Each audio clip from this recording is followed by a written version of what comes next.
Yo, what is cracking, my people? Welcome to yet another episode of ADQ's Renaissance. I'm your host with the most, keeping it 100 from coast to coast through God I boast. ADQ. It is Wednesday, July the 6th, 2022. I am pissed. My sound effects are not working. I mean, this is some bull right here. This is some bull. All right, fine. Don't work. I do it without you. But anyway, so this episode today, first of all, is brought to you. Well, it's not really brought to you by this, but I would like to give a shout out to my plays that I have coming up.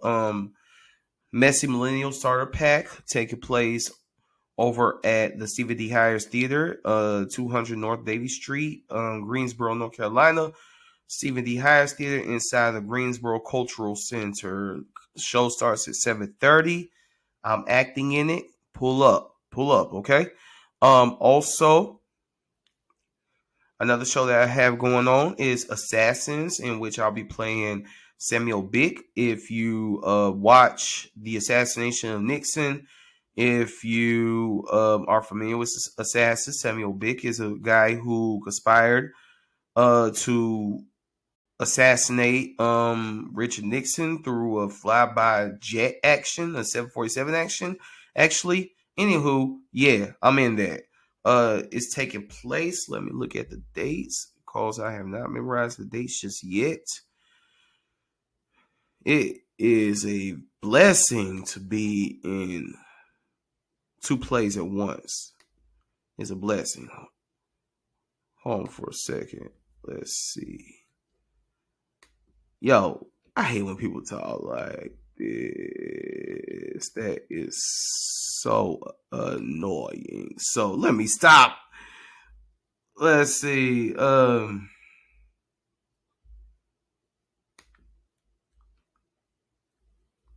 Hold on, I know what I'll do. Pull out my trusty Android. Android still rock. I don't care what anybody says. All right, so August 19th through 21st, August 26th through 28th at the Congregational United Church of Christ, 400 Radiance Drive in Greensboro. I'll be in Assassins. That's two places where I'm using the F-bomb. So pull up, check me out. It's my first musical in 5 years. Also what's going down, let's see. Lots of theater going on in my life. This next play, I'm not actually acting in per se, but I wrote it.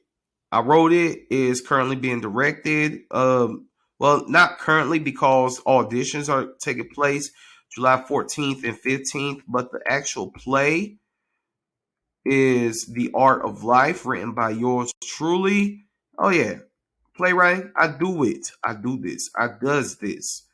So the plays will be going up. Camel City Playhouse, 110 West 7th Street in Winston-Salem, August 13th and 14th, and August 20th and 21st.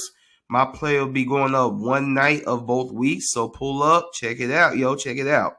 So that's all the theater that I have going on right now. Hopefully that'll change. Also, look out for this month's issue of the Heat Seekers magazine. Glad to be writing as a part of that. Shout out to Miss Teresa Howell. Also, look out for my book. I'm working on a book called. It was going to be called The Mind of ADQ, but now I'm going to call it the re-education of ADQ. So, and I think that is a good segue into the reason for today's episode.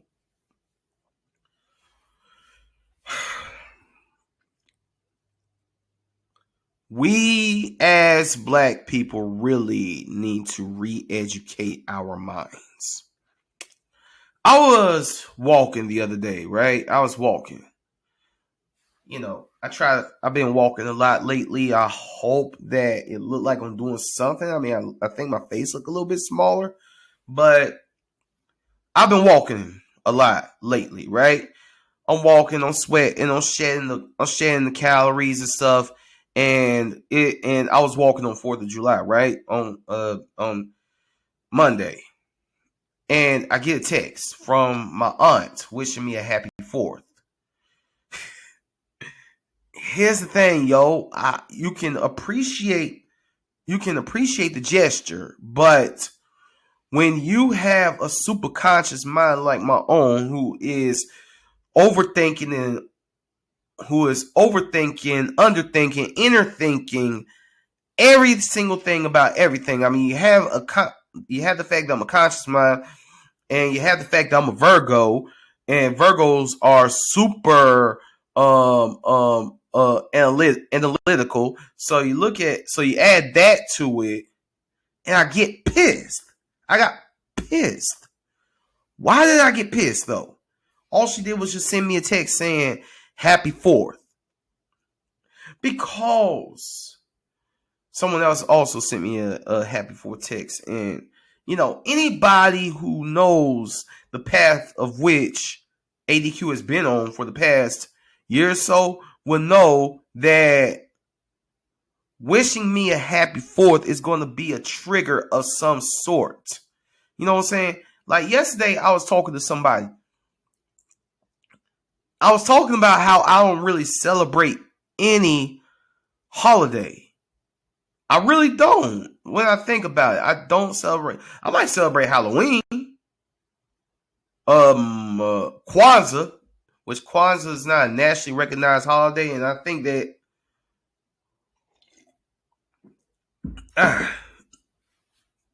I think that it's not a good thing that Juneteenth has went from a cultural celebration to a federal holiday. I was talking to someone yesterday. They said, I love that Juneteenth is a federal holiday now. I said, I don't want Joe Biden recognize Juneteenth. Are you serious?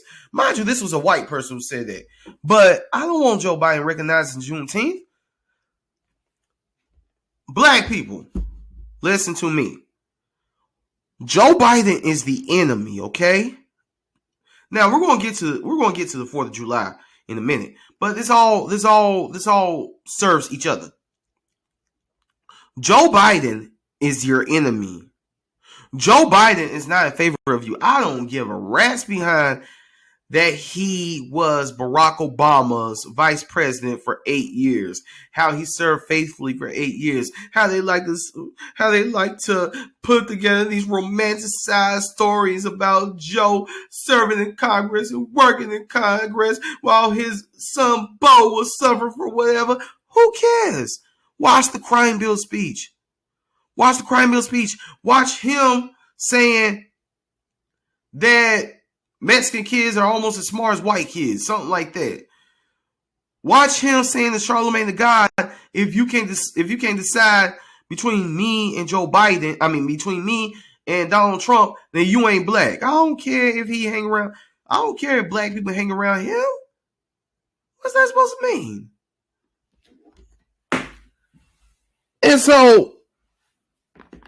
And I don't care if he chose a black woman to be his vice president. I don't care. Kamala Harris don't have nothing in mind for black people except for jail. Look at her record in Oakland. That's all I'm gonna say. Now, agree with me or disagree with me, I don't care. Now, as I intersect all of that, comes the narrative that no president has ever had the well-being of black people in mind, right? So when you say that no president ever had the well-being of black people in mind, that also includes the founding fathers. And I do air quotes because they ain't founded a damn thing, okay? They ain't found nothing. Indigenous Native Americans, who are known as Indians commonly, are the ones who founded this land. I will also argue that black Native Americans founded this land as well. They were here. I can kind of say we were here because, yeah, I'm one of them black people who say I got a little Indian in me. My grandmother, who was very fair-skinned before she died, told me that I have a lot of Seminole and a lot of Cherokee in me. How much? I don't know. I haven't done the research on claiming Africa until then. So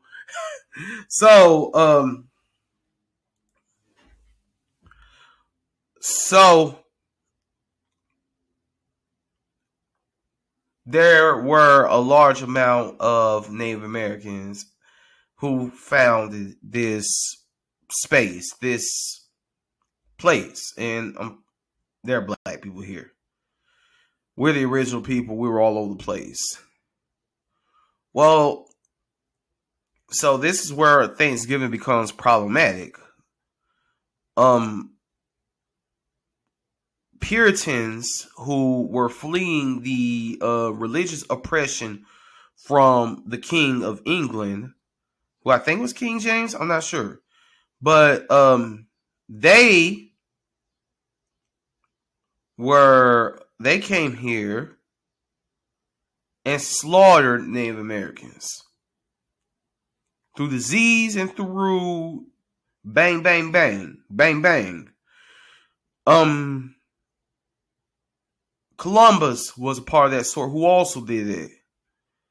And through bloodshed, that was the beginning of white supremacy, and white supremacy over this land has been taking place ever since then. So at some point, as they were protesting against the King of England, and as they came here,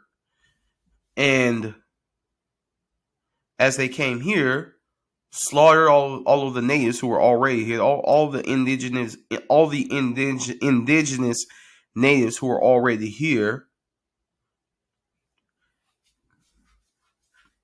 and then drafted this Declaration of Independence saying this our land. We signed into law. It's July 4th, 1776. Up until that point, slavery has been going on for well over 100 years.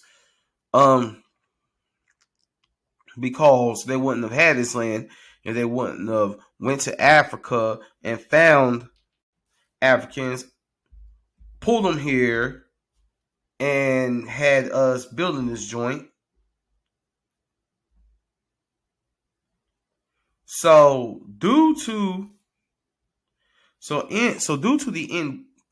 the involuntary indentured servitude that we were forced to do, or else be whipped half to death, be whipped almost to death, have our wives raped, etc.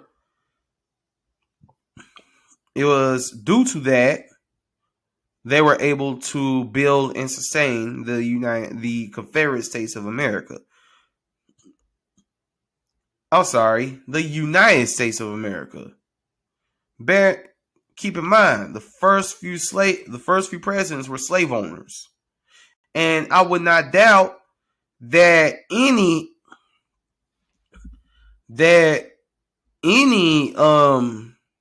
president has some type of investment in private prisons. Hold on, let me get some coffee.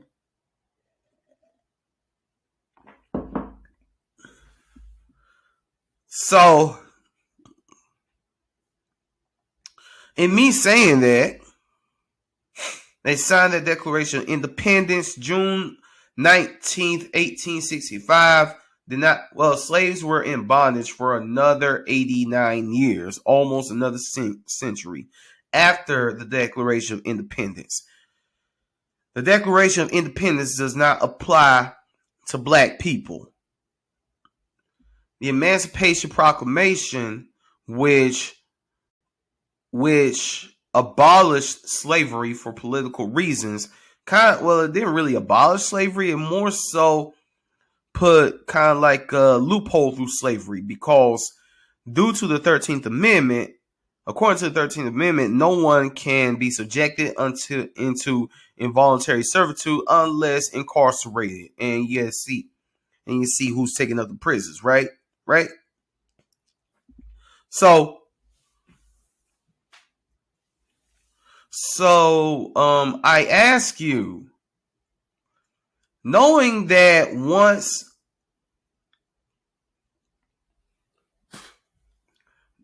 yeah, I just blew something out of my mouth. Knowing that when the Declaration of Independence was signed into law, it was agreed, thus making this the United States of America, yet we would have still been in bondage. I ask you, my black people, my beautiful black people, what the hell are we celebrating? What are we celebrating? Why is my black aunt texting me saying happy 4th? And so the person who I was talking to yesterday said, well, maybe we should just, replace the backstory of this. And I'm like, that's how all of the lies that have been taking place for centuries, that's how they are furthered. No, don't give me no cookie cutter Disney story about how this crap was founded. Let's be real. This country came to be because Puritans, Europeans stole this land, stole my ancestors from our land, brought us here and put us to work, implemented the Willie Lynch letter and beat us almost to death until we got to work to keep us in bondage. I dare say that a good bit of us have not recovered. Malcolm X said,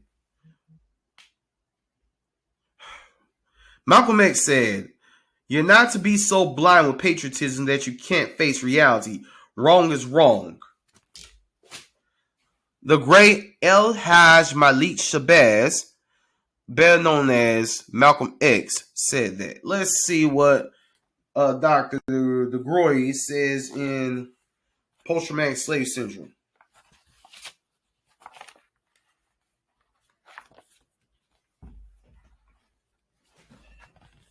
Okay, now, I'm going to read this poem by Lewis Allen and Billie Holiday. One of our best songs ever, one of our most famous songs ever, Strange Fruit. Check me out.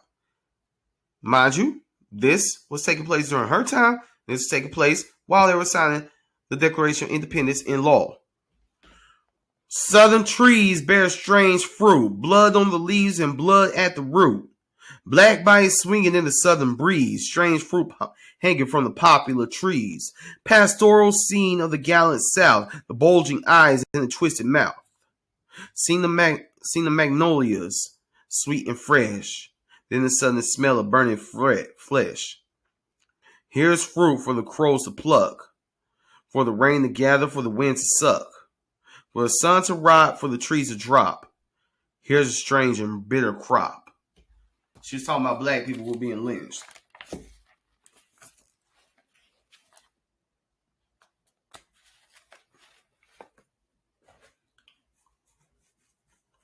So I ask you again.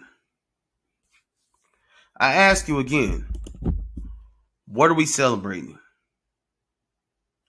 What are we celebrating? Anybody who knows their history would know that on July 4th, we really don't have nothing to celebrate.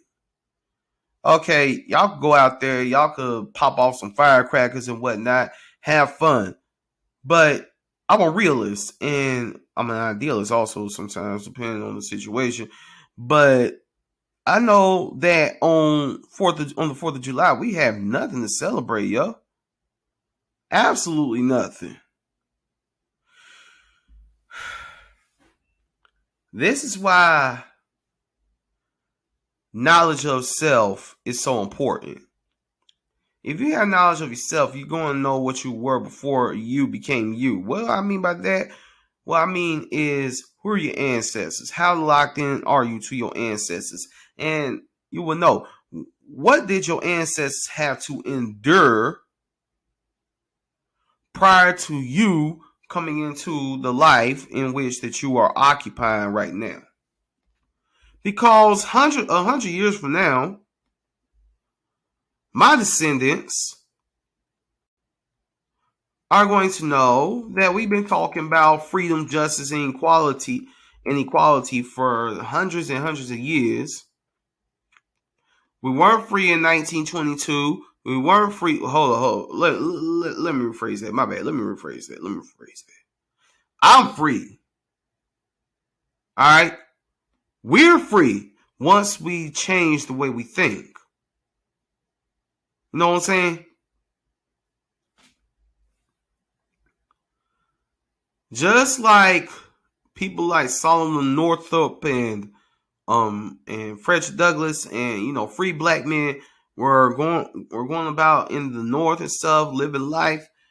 They also had the possibility of slave catchers catching them. Well, same thing in present day. We go around, we live life and stuff, but we still have the possibility of agents of the states who are a derivative of slave catchers catching us and killing us. Case in point. Anybody knows that black people are always, unarmed black men are always being killed during the summertime? If you listen to my mixtape, Prayers of a Few Niggas, that's what I'm talking about when I say kill a nigga season. During the summertime. Think I'll go out here and kill me?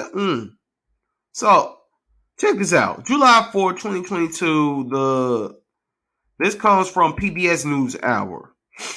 Akron, Ohio, home of LeBron James. A black man was unarmed when Akron police chased him on foot and killed him in a hail of gunfire. I believe that the man was shot 60 times. But officers believed he had shot at them earlier from a vehicle and feared he was preparing to fire again. Authorities said Sunday at a news conference, it does not take 60 shots to stop anybody. Most people are done by the third shot. Akron police released video of the shooting of Jalen Walker, 25, who was killed June 27th in a pursuit that had started with an attempted traffic stop. The mayor called the shooting heartbreaking while asking for patience from the community. Oh, my heart is broken. This is so devastating.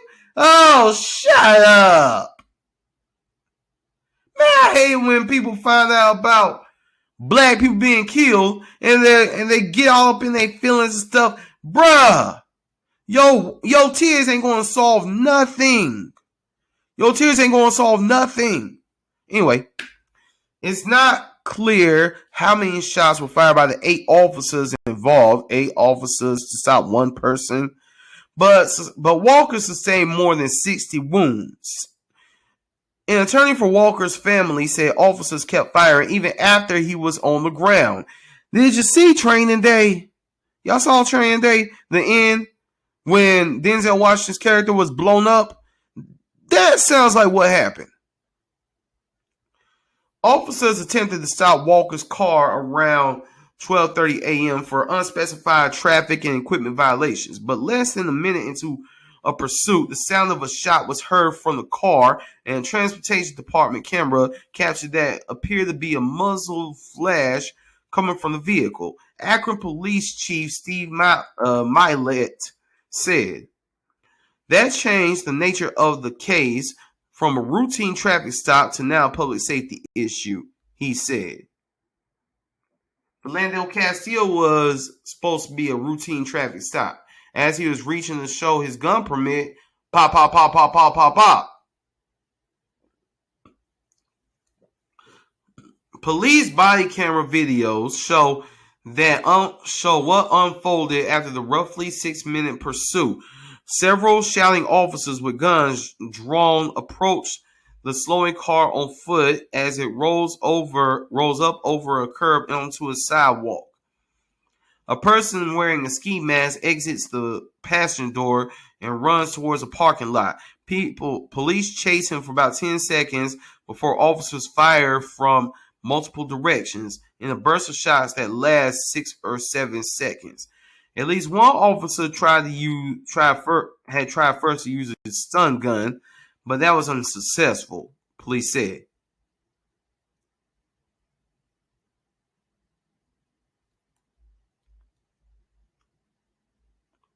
There's a lot here. Y'all can check it out on PBS News Hour.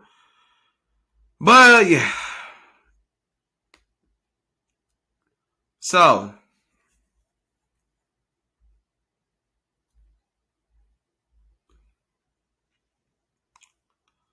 I want to read a few names for y'all in this land of the free, home of the brave, that we are celebrating and popping off fireworks for on Independence Day.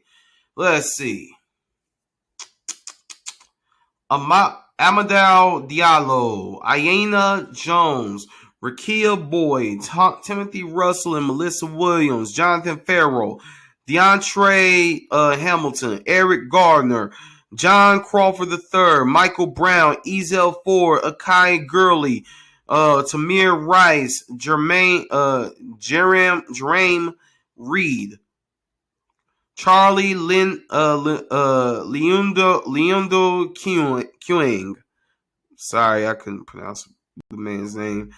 Tony Robinson, Anthony Hill, Eric Harris, Walter Scott, Freddie Gray, William Chapman, Jonathan Sanders, Samuel DuBose, Tanisha Anderson, Jamar Clark, Paul O'Neill, Terrence Crutcher, Alfred Olengo, Jonathan Edwards, Stephon Clark, Botham Jean, Marcus Deion Smith. Let's not forget that brother. Manuel Ellis, Breonna Taylor, George Floyd, Andre Hill, Davarion Deontre Kennard, Dante Wright, Lindani Maini, and don't forget Sandra Bland. Why ain't Sandra Bland on this list? Jason Walker, Jalen Walker. This is a list of unarmed black men. Is it black men or black? No. Why Sandra Bland's on this? But anyway, a list of unarmed black people killed by law enforcement officers in the United States. Where does that law come from? It comes from Capitol Hill. Capitol Hill, which is where they signed the Declaration of Independence into law. Therefore, a police officer is an agent of the state who is trying to carry out the laws that are being enforced in each of the 50 states of the United States. Therefore, as they were signing that into law, they were saying, hey, if you are a citizen of the United States, you're good. We're free. But that did not apply to black people. Take a little sip.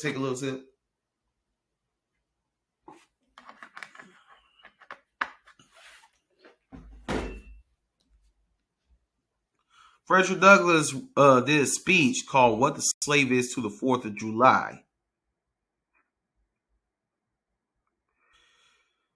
This from Excitement. Cool name. Excitement.nih.gov. At the time of the delivery of the speech, Frederick Douglass had been living in Rochester, New York for several years, editing a weekly abolitionist newspaper. He was invited to give a 4th of July speech by the Ladies Anti-Slavery Society of Rochester. In the early 1850s, tensions over slavery were high across the country. The county, rather. The Compromise of 1850 had failed to resolve the controversy over the admission of new slaveholding states to the Union. The Fugitive Slave Act, passed by Congress as part of this compromise, was bitterly resented by the northern states. Harriet Beecher Stowe's novel about slavery, Uncle Tom's Cabin, or Life Among the Lowly, had been published a few months before and unexpectedly became a national bestseller. Across the country, people were thinking and arguing about slavery, abolitionism, and the future of the nation. Yale historian David Blight analyzes Douglas's speech and discusses its historical context in the episode of the podcast Backstory with American Guys. Shout out to him, shout out to that.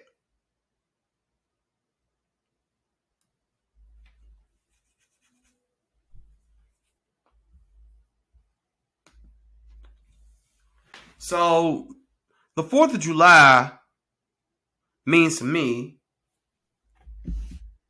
a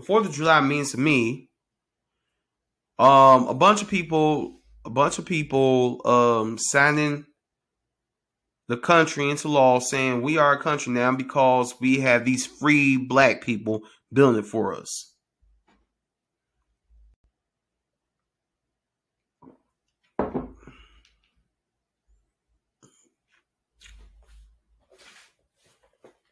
Also in this incredible book, let's see, post-traumatic slave syndrome. Dr. Joy DeGree has a part where she says, knowing ourselves. Here's an excerpt. So, who and what are we? If we are to believe that the dominant society was seemingly like us to believe the lies they promulgate, we are stupid, criminal, unmotivated, lazy, underachieving, immoral, and undisciplined. In a word, of inferior. History reveals a very, very different story. African Americans are a strong people, a seemingly infinitely resilient people. We have a long history of enduring and persevering through the severest trials. Our ancestors endured slavery and persevered through Jim Crow. Evidence of these qualities can be seen today, though our struggle for civil rights and our continuing pursuit of a level playing field. We are an industrious people. We have built communities over seemingly impossible circumstances. During the Great Depression, when the entire country was under enormous duress, we managed to care for one another with fewer resources than even the poorest whites. Families gather together, usually in churches, to help sustain large numbers of blacks and see them through those extremely tough times. We are a creative people. Through slave times and the oppressive decades that followed, we established a distinctive culture replete with new language, names, customs, and behaviors. We have invented our own games, foods, music, art, and fashions. Many of us have managed to carve out a prosperous existence from what at times amounted to society's scraps. We are a just and forgiving people. Think about it. Despite the relentless oppression under which blacks have lived since slavery, there has been no large-scale organized retaliatory terrorism fueled by hatred or vengeance. We totally should have did that during slavery. We have demonstrated time and time again that while we can courageously fight for justice, we are not crippled with hatred and rage, proving ourselves to be among the most magnanimous of people.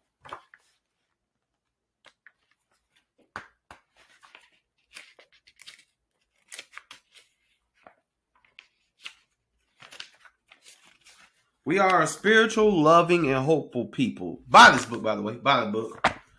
It is amazing to me that after all the work done to dominate, diminish, and destroy us, after centuries of the most violent, horrific abuses meant to break our spirit and will, we still have faith in God. It is a tribute to our fundamental decency that we still have a love for humanity. It is a testament to our fortitude that we can still hope and dream. These are some of the components of our true nature. We as a people seem to have forgotten that this is who and what we are. Perhaps many of us have never known. It's not surprising given all the time, money, and energy spent over centuries to convince us to accept the degraded status imposed upon us. Whatever the case, it is vital that we collectively regain this knowledge so that we can take our rightful place in the world community.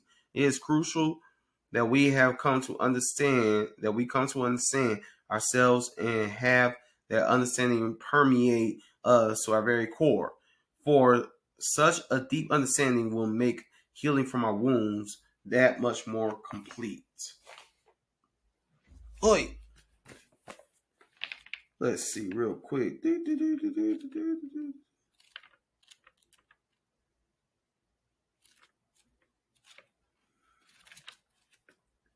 Okay, I should have looked this up earlier.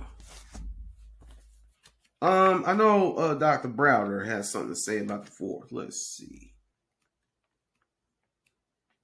Free your mind, indeed. Free your mind.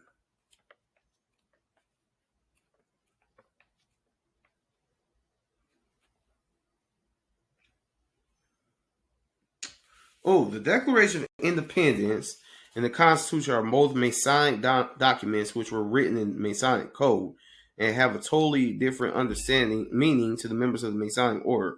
Over the years, the United States has had at least 13 presidents who were members of the craft. For the second time in history, the African was responsible for building the greatest nation ever known. This is a living testimony to our greatness as a people and our ability to create. This is our legacy, our country.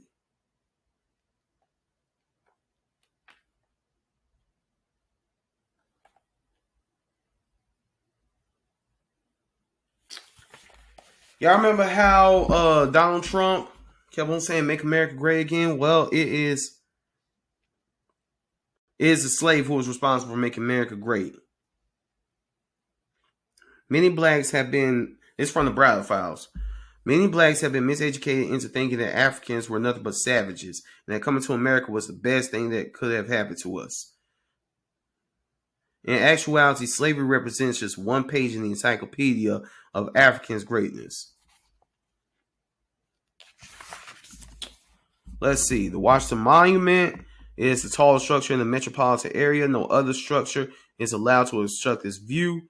This is because the Washington Monument was fashioned after an African monument called an obelisk, which was the symbol of regenerative powers of God. The design of Lincoln Memorial was patterned after a temple in the honor of Ramesses II, constructed approximately 1225 BC, who was a pharaoh of the 19th dynasty in Egypt. The design of Meridian Hill Park, aka Malcolm X Park, was designed to align this city with the same meridian, the pathway of the sun, which passed through ancient Egypt. And the layout and design of the city would not have been possible without the assistance of Benjamin Banneker, America's first black man of science. Ow.